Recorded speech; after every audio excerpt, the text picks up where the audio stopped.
Crime and Punishment by Fyodor Dostoevsky. Translated by Constance Garrett. The more revolting, the better. He imagined for an instant the figure of the explosive lieutenant, Ilya Petrovich. Was he actually going to him? Couldn't he go to someone else? To Nikodim Fomitch? Couldn't he turn back and go straight to Nikodim Fomitch's lodgings? At least then it would be done privately. No, to the explosive lieutenant. If he must drink it off at once. Turning cold and hardly conscious, he opened the door to the office. There were very few people in it this time, only a house porter and a peasant. The doorkeeper did not even peep out from behind the screen. Raskolnikov walked into the next room. Perhaps I still need not speak, passed through his mind. Some sort of clerk not wearing a uniform was settling himself at a bureau to write. In a corner, another clerk was seating himself. Zametov was not there, nor, of course, Nikodim Fomitch. No one in, Raskolnikov asked, addressing the person at the bureau. Whom do you want? Not a sound was heard, not a sight was seen. But I sent the Russian. How does it go on in the fairy tale? I've forgotten. At your service, a familiar voice cried suddenly. Raskolnikov shuddered. The explosive lieutenant stood before him. He had just come in from the third room. It is the hand of fate, thought Raskolnikov. Why is he here? You've come to see us. What about? Cried Ilya Petrovich. He was obviously in an exceedingly good humor and perhaps a trifle exhilarated. If it's on business, you are rather early. It's only a chance that I'm here. However, I'll do what I can. I must admit, What is it? What is it? Excuse me? Raskolnikov appears to have forgotten that it is after sunset and that the last time Raskolnikov visited the police office at 2 in the afternoon, he was reproached for coming too late. Raskolnikov. Of course, Raskolnikov. You didn't imagine I'd forgotten. Don't think I'm like that. Rodionovich. That's it, isn't it? Rodion Romanovich. Yes, of course. Rodion Romanovich. I was just getting at it. I made many inquiries about you. I assure you, I've been genuinely grieved since I behaved like that. It was explained to me afterwards that you were a literary man and a learned one too. And so to say, the first steps. Mercy on us. What literary or scientific man does not begin by some originality of conduct? My wife and I have greatest respect for literature. In my wife, it's a genuine passion, literature and art. If only a man is a gentleman, all the rest can be gained by talents, learning, good sense, genius. As for a hat, well, what does a hat matter? I can buy a hat as easily as I can a bun. But what's under the hat? What's that the hat covers? I can't buy that. I was even meaning to come and apologize to you, but thought maybe you'd. But I'm forgetting to ask you, is there anything you want really? I hear your family have come. Yes, my mother and sister. I've even had the honor and happiness of meeting your sister, a highly cultivated and charming person. I confess, I was sorry I got so hot with you. There it is. But as for my looking suspiciously at your fainting fit, that affair had been cleared up splendidly. Bigotry and fanaticism. I understand your indignation. Perhaps you are changing your lodging on account of your family arriving. No, I only look in. I came to ask. I thought that I should find Zametov here. Oh, yes, of course. You've made friends, I heard. Well, no, Zametov is not here. Yes, we've lost Zametov. He's not been here since yesterday. He quarreled with everyone on leaving in the rudest way. He is a feather-headed youngster, that's all. One might have expected something from him, but there, you know what they are brilliant young men.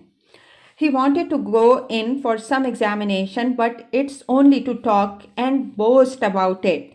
It will go no further than that. Of course, it's a very different matter with you or Mr. Resumehin there, your friend. Your career is an intellectual one and you won't be deterred by failure. For you, one may say, all the attractions of life nihilist.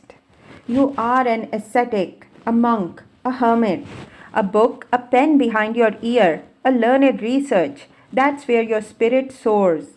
I am the same myself. Have you read Livingstone's Travels? No. Oh, I have. There are a great many nihilists about nowadays, you know, and indeed it is not to be wondered at. What sort of days are they? I ask you, but we thought. You are not a nihilist, of course. Answer me openly. Openly. No. Believe me, you can speak openly to me as you would to yourself. Official duty is one thing, but you are thinking I meant to say friendship is quite another. No, you're wrong. It's not friendship, but the feeling of a man and a citizen, the feeling of humanity and of love for the Almighty. I may be an official, but I'm always bound to feel myself a man and a citizen. You were asking about Zametov? Zametov will make a scandal in the French style in a house of bad reputation over a glass of champagne. That's all your Zametov is good for.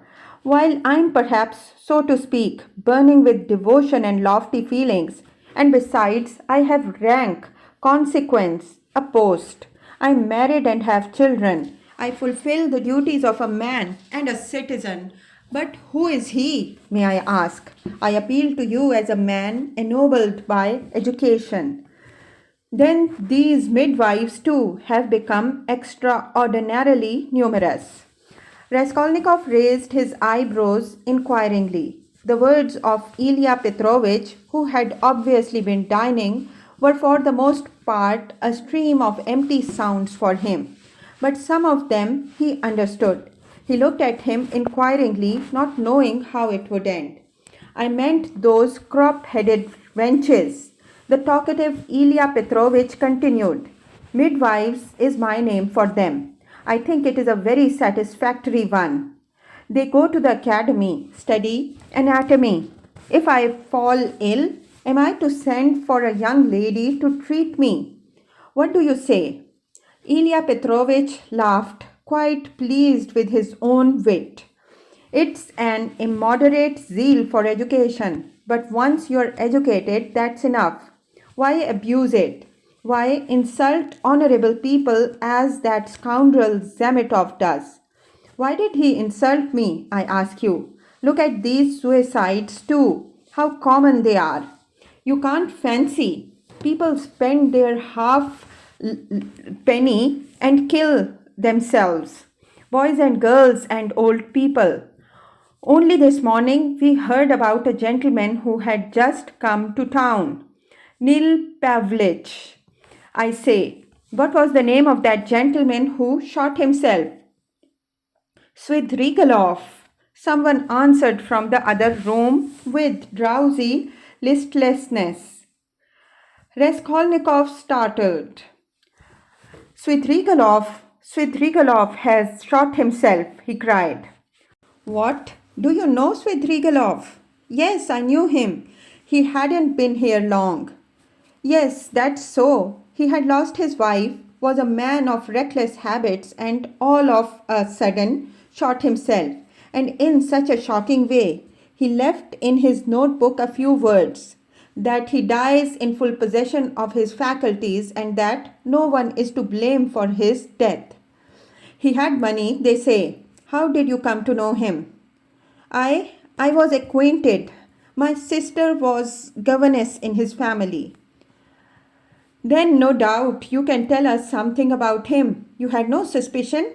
I saw him yesterday. He was drinking wine. I knew nothing. Raskolnikov felt as though something had fallen on him and was stifling him. You've turned pale again. It's so stuffy here. Yes, I must go, muttered Raskolnikov. Excuse my troubling you. Oh, not at all. As often as you like. It's a pleasure to see you, and I'm glad to say so. Ilya Petrovich held out his hand. I came to see Zametov. I understand, and it's a pleasure to see you. I am very glad. Goodbye. Raskolnikov smiled. He went out, he reeled, he was overtaken with giddiness and did not know what he was doing. He began going down the stairs, supporting himself with his right hand against the wall. He fancied that a porter pushed past him on his way upstairs to the police office, that a dog in the lower story kept up a shrill barking, and that a woman flung a rolling pin at it and shouted. He went down and out into the yard. There, not far from the entrance, stood Sonia, pale and horror-stricken. She looked wildly at him. He stood still before her. There was a look of poignant agony, of despair in her face. She clasped her hands. Her lips worked in an ugly, meaningless smile. He stood still a minute, grinned, and went back to the police office. Ilya Petrovich had sat down and was rummaging among some papers. Before him stood the same man who had pushed by on the stairs. Hello, back again? Have you left something behind? What's the matter? Raskolnikov, with white lips and staring eyes, came slowly nearer. He walked right to the table, leaned his hand on it, tried to say something but could not. Only incoherent sounds were audible. You are feeling ill. A chair. Here, sit down. Some water. Raskolnikov dropped onto the chair, but he kept his eyes fixed on the face of Ilya Petrovich, which expressed unpleasant surprise. But both looked at one another for a minute and waited. Water was brought. It was I, began Raskolnikov. Drink some water.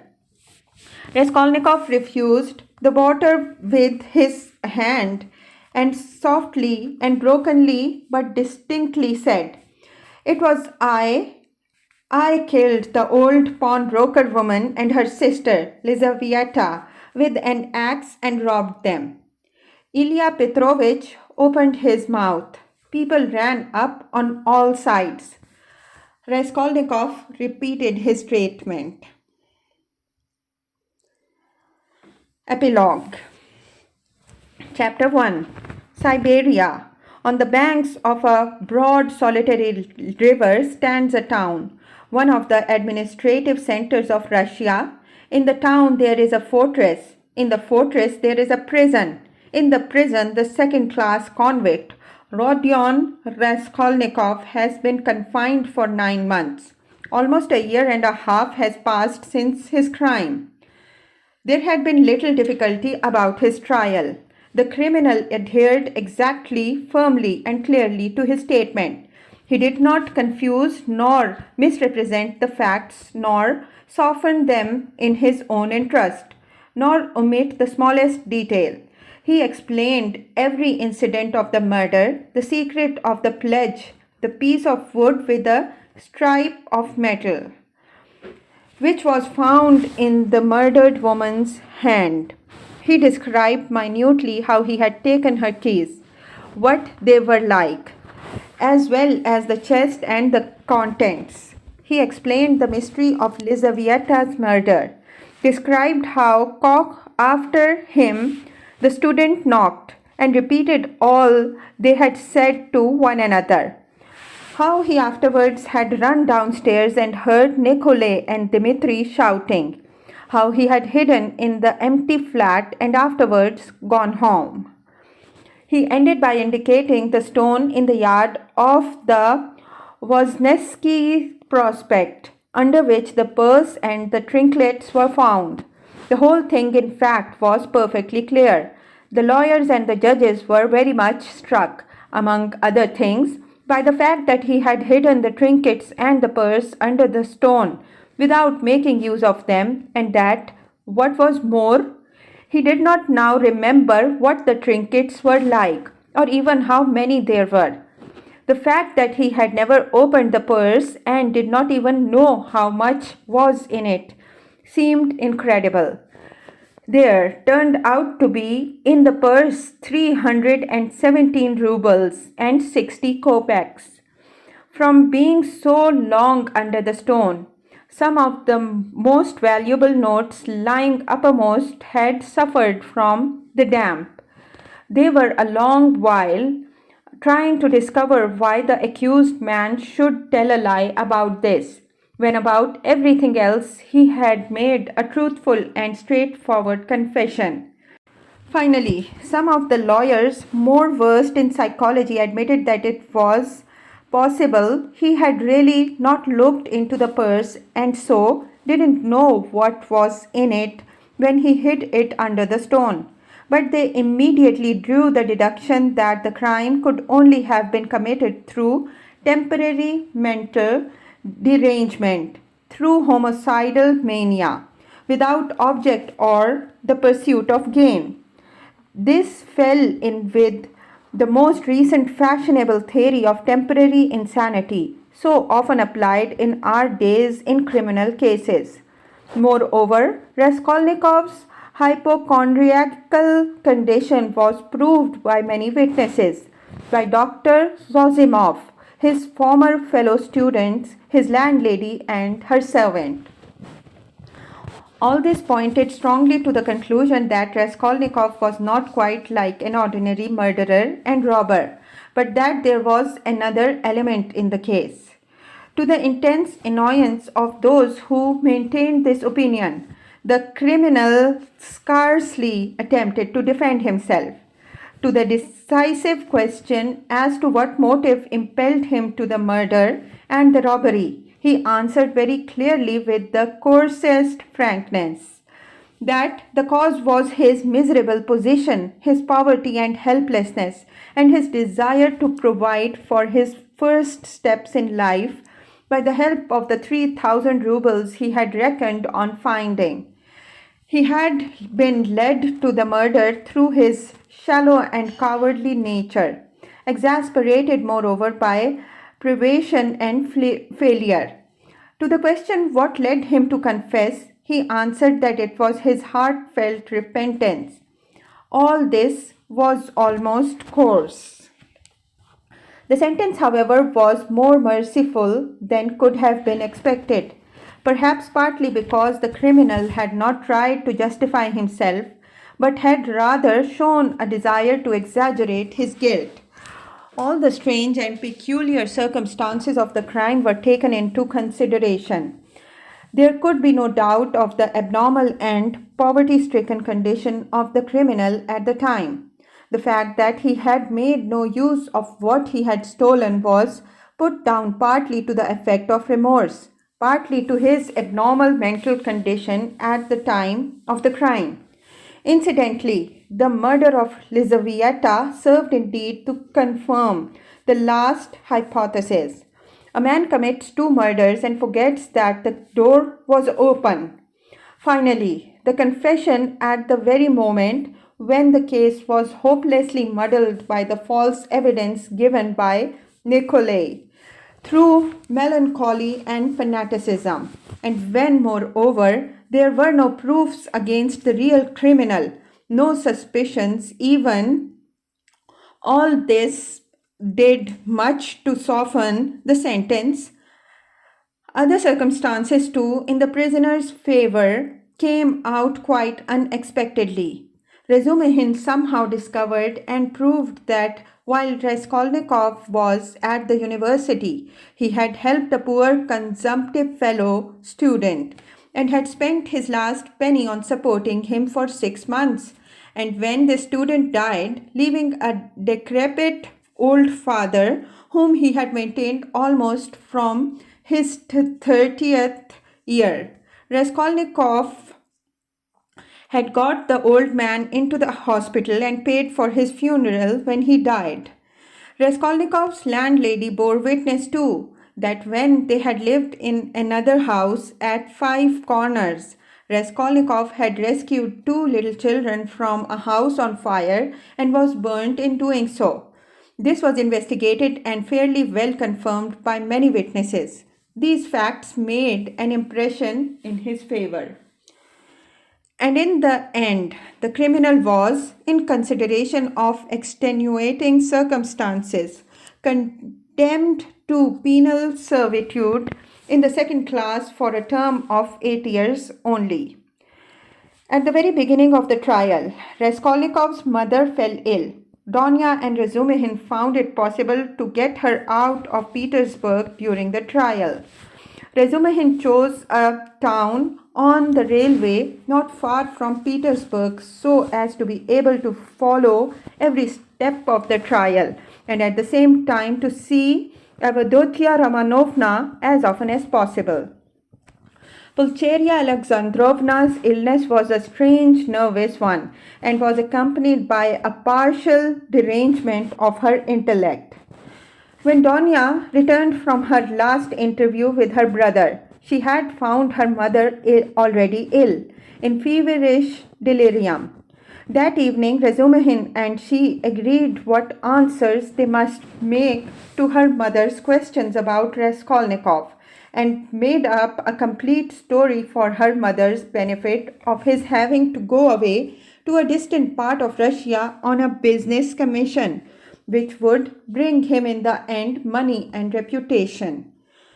But they were struck by the fact that Pulcheria Alexandrovna never asked them anything on the subject, neither then nor thereafter. On the contrary, she had her own version of her son's sudden departure. She told them with tears how he had come to say goodbye to her, hinting that she alone knew many mysterious and important facts, and that Rodia had many very powerful enemies, so that it was necessary for him to be in hiding. As for his future career, she had no doubt that it would be brilliant when certain sinister influences could be removed. She assured Razumihin that her son would be one day a great statesman, that his article and brilliant literary talent proved it. This article she was continually reading. She even read it aloud, almost took it to bed with her, but scarcely asked where Rodia was, though the subject was obviously avoided by others, which might have been enough to awaken her suspicions. They began to be frightened at last at Pulcheria Alexandrovna's strange silence on certain subjects. She did not, for instance, complain of getting no letters from him, though in previous years she had only lived on the hope of letters from her beloved Rodia. This was the cause of great uneasiness to Donya. The idea occurred to her that her mother suspected that there was something terrible in her son's fate and was afraid to ask, for fear of hearing something still more awful. In any case, Donya saw clearly that her mother was not in full possession of her faculties. It happened once or twice, however, that Pulcheria Alexandrovna gave such a turn to the conversation that it was impossible to answer her without mentioning where Rodia was. And on receiving unsatisfactory and suspicious answers, she had become at once gloomy and silent, and this mood lasted for a long time. Donya saw at last that it was hard to deceive her and came to the conclusion that it was better to be absolutely silent on certain points. But it became more and more evident that the poor mother suspected something terrible. Donya remembered her brothers telling her that her mother had overheard her talking in her sleep on the night after her interview with Svidrigailov and before the fatal day of the confession. Had not she made out something from that? Sometimes days and even weeks of gloomy silence and tears would be succeeded by a period of hysterical animation, and the invalid would begin to talk almost incessantly of her son, of her hopes of his future. Her fancies were sometimes very strange. They humored her, pretended to agree with her. She saw perhaps that they were pretending, but she still went on talking. 5 months after Raskolnikov's confession, he was sentenced. Razumihin and Sonia saw him in prison as often as it was possible. At last, the moment of separation came. Donya swore to her brother that the separation should not be for forever. Razumihin did the same. Razumihin, in his youthful ardor, had firmly resolved to lay the foundations at least of a secure livelihood during the next 3 or 4 years, and saving up a certain sum to immigrate to Siberia, a country rich in every natural resource and in need of workers, active men, and capital. There they would settle in the town where Rodia was, and all together would begin a new life. They all wept parting. Raskolnikov had been very dreamy of for a few days before. He asked a great deal about his mother and was constantly anxious about her. He worried so much about her that it alarmed Donya. When he heard about his mother's illness, he became gloomy. With Sonia, he was particularly reserved all the time. With the help of the money left to her by Svidrigailov, Sonia had long ago made her preparations to follow the party of convicts in which he was dispatched to Siberia. Not a word passed between Raskolnikov and her on the subject, but both knew it would be so. At the final leave-taking, he smiled strangely at his sisters and Razumihin's fervent anticipations of their happy future together when he should come out of prison. He predicted that their mother's illness would soon have a fatal ending. Sonia and he at last set off. 2 months later, Donya was married to Razumihin. It was a quiet and sorrowful wedding. Porfiry Petrovich and Zosimov were invited, however. During all this period, Razumihin wore an air of resolute determination. Donya put implicit faith in his carrying out his plans and indeed could not but believe in him. He displayed a rare strength of will. Among other things, he began attending university lectures again in order to take his degrees. They were continually making plans for the future. Both counted on settling in Siberia within 5 years at least. Till then, they rested their hopes on Sonia. Pulcheria Alexandrovna was delighted to give her blessing to Donya's marriage with Razumihin. But after the marriage, she became even more melancholy and anxious. To give her pleasure, Razumihin told her how Raskolnikov had looked after the poor student and his decrepit father, and how a year ago he had been burnt and injured in rescuing 2 little children from a fire. These two pieces of news excited Pulcheria Alexandrovna, disordered imagination almost to ecstasy. She was continually talking about them, even entering into conversation with strangers in the street, though Donya always accompanied her. In public conveyances and shops, wherever she could capture a listener, she would begin the discourse about her son, his article, how he had helped the student, how he had been burnt at the fire, and so on. Donya did not know how to restrain her. Apart from the danger of her morbid excitement, there was the risk of someone's recalling Raskolnikov's name and speaking of the recent trial. Pulcheria Alexandrovna found out the address of the mother of the 2 children her son had saved and insisted on going to see her. At last her restlessness reached extreme point. She would sometimes begin to cry suddenly and was often ill and feverishly delirious. On one morning, she declared that by her reckoning, Rodia ought soon to come home, that she remembered when he said goodbye to her. He said that they must expect him back in 9 months. She began to prepare for his coming, began to do up her room for him, to clean the furniture, to wash and put up new hangings, and so on. Donya was anxious but said nothing and helped her to arrange the room.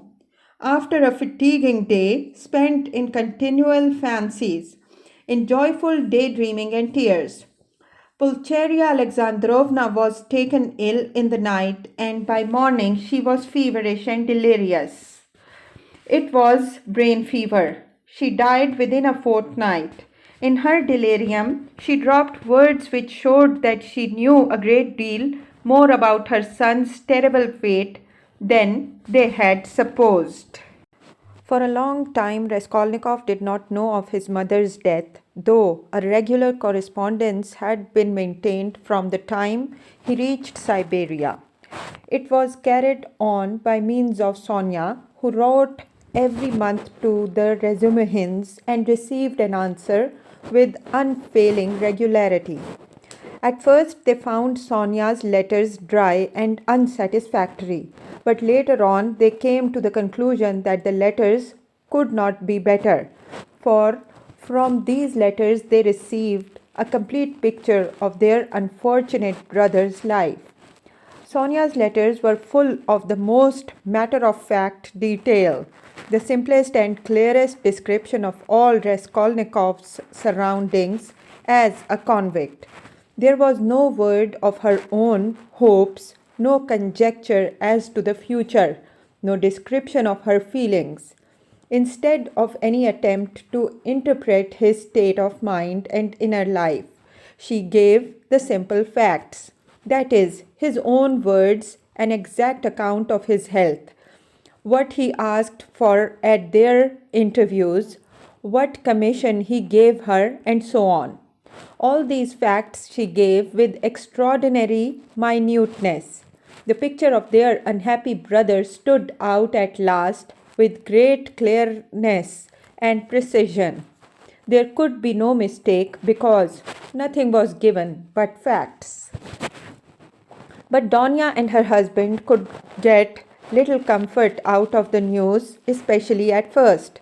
Sonia wrote that he was constantly sullen and not ready to talk, that he scarcely seemed interested in the news she gave him from their letters, that he sometimes asked after his mother, and that when, seeing that he had guessed the truth, she told him at last of her death. She was surprised to find that he did not seem greatly affected by it, not externally at any rate. She told them that although he seemed so wrapped up in himself and, as it were, shut himself off from everyone, he took a very direct and simple view of his new life, that he understood his position, expected nothing better for the time, had no ill-founded hopes, as is so common in his position, and scarcely seemed surprised at anything in his surroundings, so unlike anything he had known before. She wrote that his health was satisfactory.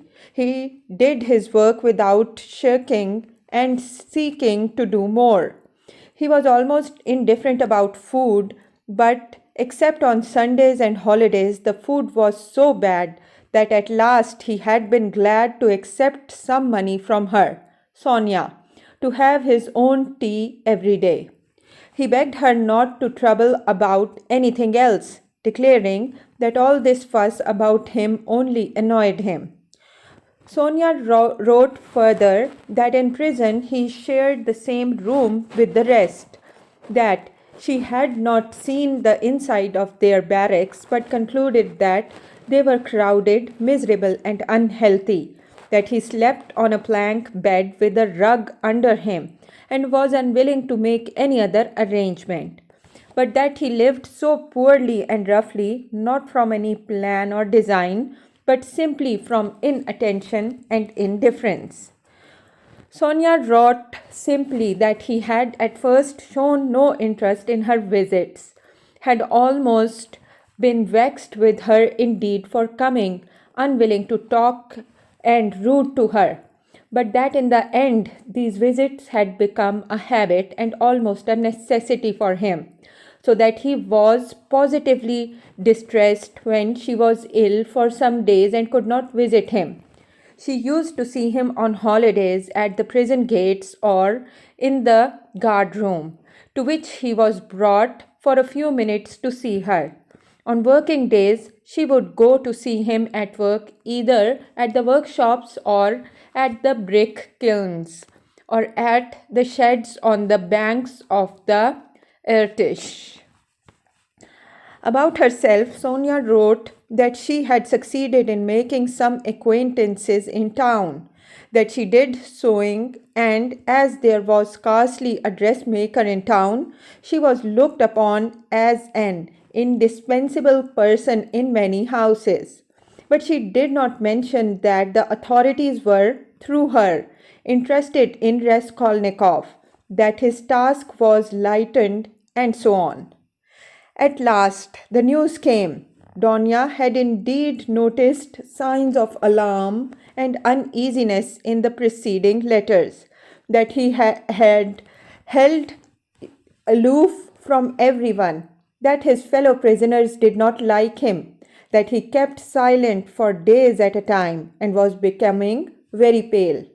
In the last letter, Sonia wrote that he had been taken very seriously ill and was in the convict ward of the hospital.